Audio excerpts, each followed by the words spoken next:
Ferrum metallicum, common name iron, the element. Persons of sanguine temperament. Ferrum metallicum के persons जो है वो sanguine temperament के होते हैं। Sanguine means being optimistic, positive, specially in difficult situations. ऐसे persons जो बड़े ऑप्टिमिस्टिक होते हैं, पॉजिटिव रहते हैं डिफ़िकल्ट सिचुएशन में। इसका एक दूसरा मीनिंग भी है, मीन्स ब्लड रेड कॉम्प्लेक्शन होना। पेटिस मीन्स इजीली इरिटेटेड और एनॉयड, ऐसे पर्सन्स जो बड़ी जल्दी इरिटेट हो जाते हैं। क्वेरलसम यानी झगड़ा करने की टेंडेंसी है। डिस्प्यूटेटिव, इंक्लिनेशन टू डिस्प्यूट, झगड़ने की टेंडेंसी है, डिसएग्री होने की टेंडेंसी है। लीस्ट कंट्राडिक्शन एंगर्स, अगर कोई अपोजिट बात कहता है, थोड़ा सा भी अपोजिशन हुआ, कन्फ्लिक्ट हुआ या डिसएग्रीमेंट हुआ तो इनको गुस्सा आ जाता है।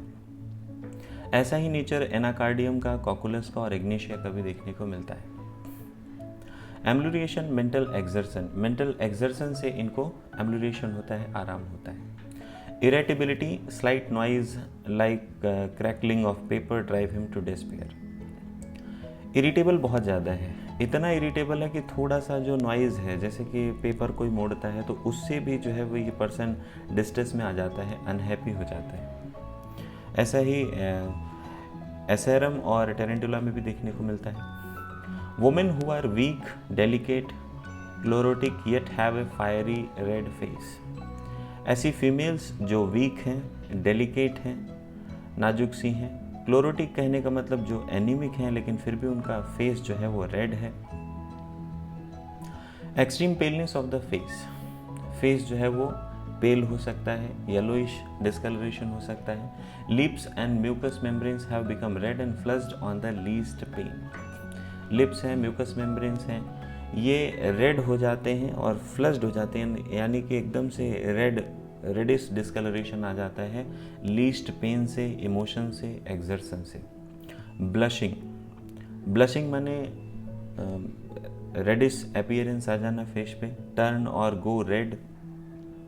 ऐसा ही एमाइलिनम, नाइट्रोसम और कोका में भी देखने को मिलता है। इरेथिटिक क्लोरोसिस, इरेथिटिक मतलब reddish discolouration.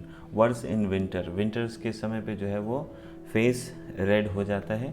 Red parts become white, और फिर रेड पार्ट्स कैसे हो जाते हैं, वाइट हो जाते हैं। Face, lips, tongues and mucous membranes of mouth. कौन कौन से रेड पार्ट्स वाइट हो जाते हैं, जैसे फेस, लिप्स, टंग और जो माउथ की म्यूकस मेम्ब्रेन्स हैं। Vertigo with balancing sensation as if on water. Vertigo होता है ऐसे जैसे बैलेंसिंग सेंसेशन आ रहा है कि बैलेंस करने की कोशिश कर रहा है, जैसे कि पर्सन जो है वो पानी पे है। ऑन सीइंग फ्लोइंग वाटर, बहता हुआ पानी देख के वर्टाइगो होता है। When walking over the water, पानी के ऊपर चलने से वर्टाइगो होता है। As when crossing a bridge, जैसे कोई पर्सन ब्रिज क्रॉस करने की कोशिश करता है, नीचे पानी बह रहा है तो उस पानी को देख के वर्टाइगो होता है। ऐसा ही लाइसिनम में भी देखने को मिलता है। ऑन डिसेंडिंग यानी नीचे उतरते समय अगर वर्टाइगो है तो फेरम मेटेलिकम भी इंडिकेटेड है। और भी कुछ मेडिसिन हैं जैसे बोरैक्स है, सेनिकुला है, यहाँ पे भी वर्टाइगो ऑन डिसेंडिंग देखने को मिलता है। Headache, hammering, beating, pulsating pains must lie down. Headache कैसा होता है, हैमरिंग मतलब जैसे कोई हैमर कर रहा हो, हथौड़ा मार रहा हो वैसा वाला। बीटिंग मतलब थंपिंग, जो तपकन वाला हेडेक होता है। पल्सेटिंग, जहाँ पल्सेशन, थ्रॉबिंग, ऐसा कुछ सेंसेशन हो रहा हो। और हेडेक इतना ज़्यादा होता है कि पेशेंट जो है वो लेट जाएगा।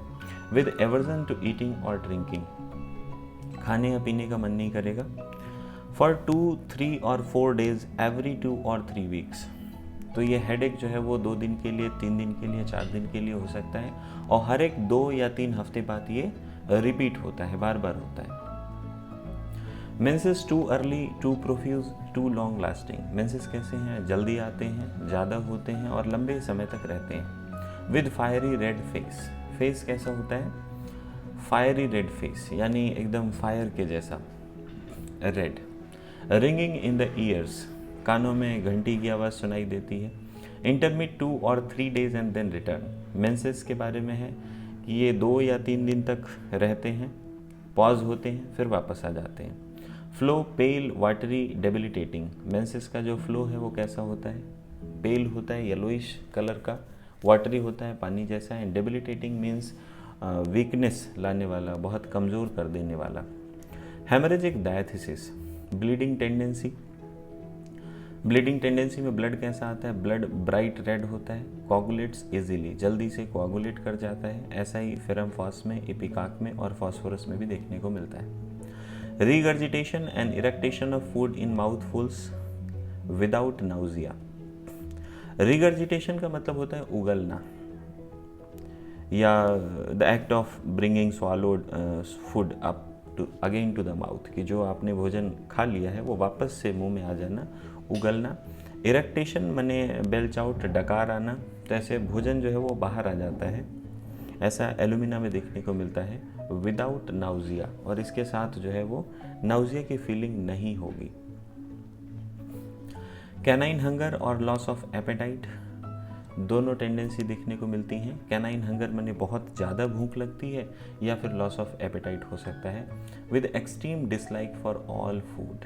लॉस ऑफ एपेटाइट होगा तो किसी भी प्रकार के भोजन के लिए उसको एकदम बहुत ज़्यादा डिसलाइक होगा, कोई भी भोजन जो है वो उसको पसंद नहीं आएगा पेशेंट को। Vomiting immediately after midnight, vomiting कब होता है? मिडनाइट, आधी रात के तुरंत बाद ऑफ इंजेस्टा, यानी जो खाया उसका। As soon as food is eaten, जैसे ही भोजन पेट में जाता है, जैसे ही खाया वैसे ही जो है वो उल्टी हो जाती है, पलट जाता है। Leaves table suddenly and with one effort vomits everything eaten, जैसे खा रहा है, डाइनिंग टेबल पे बैठा हुआ है, तो अचानक से उठेगा और एक ही एफर्ट में जितना भी खाया था वो सारा बाहर हो जाएगा। Can sit down and eat again, और वापस से आके बैठ जाएगा, फिर खाएगा। वॉमिटिंग कैसी होती है? सोर एसिड, वॉमिटिंग जो है वो खट्टी होती है, एसिडिक होती है। ऐसा ही लाइकोपोडियम और सल्फ्यूरिक एसिड में भी देखने को मिलता है। Diarrhoea, undigested stools at night, diarrhoea कैसा होता है? अनडाइजेस्टेड स्टूल्स आते हैं रात में, और वाइल ईटिंग और ड्रिंकिंग, या खाते पीते समय जो है वो डायरिया होता है। ऐसा क्रोटॉन टिग्लिनम में भी देखने को मिलता है। Painless with a good appetite, diarrhoea कैसा है? पेनलेस है, और उसके साथ साथ अच्छी भूख लगती है। ऑफ कंजम्पटिव्स, यानी कंजम्पटिव्स का मतलब जो खाया उसका डायरिया तुरंत। Constipation from intestinal atony, constipation किसकी वजह से होता है? इंटेस्टाइनल एटोनी की वजह से। Atony means lacking muscle tone, कि जो मसल टोन था इंटेस्टाइन का वो लॉस हो गया, यानी कि जो बबल मूवमेंट्स थे वो बहुत स्लो हो गए, इसकी वजह से कॉन्स्टिपेशन होता है। इनफेक्चुअल अर्जिंग, बार बार इच्छा होती है स्टूल जाने की, लेकिन निकलता नहीं है, इनफेक्चुअल अर्जिंग होती है। स्टूल्स ऐसे हैं hard, difficult, followed by backache और cramping pain in rectum. Stools hard होते हैं एंड डिफ़िकल्ट होते हैं, आसानी से नहीं निकलते। इसके बाद जो है वो रेक्टम में क्रैम्पिंग पेन होता है, ऐंठन होती है, या फिर बैकएक होता है। प्रोलैप्सस रेक्टाई ऑफ चिल्ड्रन, छोटे बच्चों में रेक्टम बाहर आ जाता है, प्रोलैप्सस रेक्टाई होने की टेंडेंसी होती है। Itching on anus at night, रात में जो है वो एनस में खुजली होती है। Always feels better by walking slowly about, although weakness obliges the patient to lie down. Walk करने से, स्लोली धीरे धीरे वॉक करने से जो है पेशेंट को बेटर फील होता है, लेकिन वीकनेस की वजह से पेशेंट जो है वो लेट जाता है, या लेटने की टेंडेंसी होती है। Cough only in the day time, जो कफ है वो केवल डे टाइम में ही होता है, ऐसा यूफ्रेशिया में देखने को मिलता है। रिलीव्ड बाय लाइंग डाउन, लेटने से आराम मिल जाता है। एम्लुरिएशन बाय ईटिंग, खाने पीने से जो है वो आराम होता है, ऐसा स्पॉन्जिया में भी देखने को मिलता है। Dropsy after loss of vital fluids, dropsy मैंने एडिमा होना, स्वेलिंग होना, वाइटल फ्लूइड्स के लॉस के बाद, यानी ब्लड लॉस हो गया, सीमेन लॉस हो गया, या वॉमिटिंग हो गई, इसके बाद जो है वो ड्रॉप्सी देखने को मिलना। एब्यूज़ ऑफ क्विनाइन, क्विनाइन के मिसयूज़ की वजह से, एब्यूज़ की वजह से। सप्रेस्ड इंटरमिटेंट, तो ड्रॉप्सी कैसा होता है? ड्रॉप्सी अगर सप्रेस हो गया या इंटरमिटेंट यानी बार बार हो रहा है तो भी। यहाँ पर दूसरी मेडिसिन भी इंडिकेटेड है, जैसे कार्बोवेज है, सिंकोना है। Relations complementary to alumina and cinchona, ferrum metallicum alumina और सिंकोना का कॉम्प्लीमेंट्री है। Cinchona the vegetable analogue follows well in nearly all diseases, acute और क्रॉनिक। सिंकोना जो है वो फेरम मेटेलिकम का वेजिटेबल एनालॉग है, और लगभग सारी डिजीजेज में ये अच्छे से फॉलो करता है, चाहे वो एक्यूट हो चाहे फिर क्रॉनिक हो। Should never be given in syphilis. Syphilis की कंडीशन में फेरामेटालिकम कभी नहीं देना चाहिए। ऑलवेज एग्रीवेट्स द कंडीशन, ये कंडीशन को एग्रीवेट कर देता है। Aggravation at night at rest specially while sitting still. Aggravation कब होता है? रात को होता है, रेस्ट करते समय, स्पेशली जब पेशेंट जो है वो शांति से बैठा होगा तो एग्रीवेशन फील होगा, उसको सारी दिक्कतें बढ़ेंगी। Ambulation walking slowly about in summer.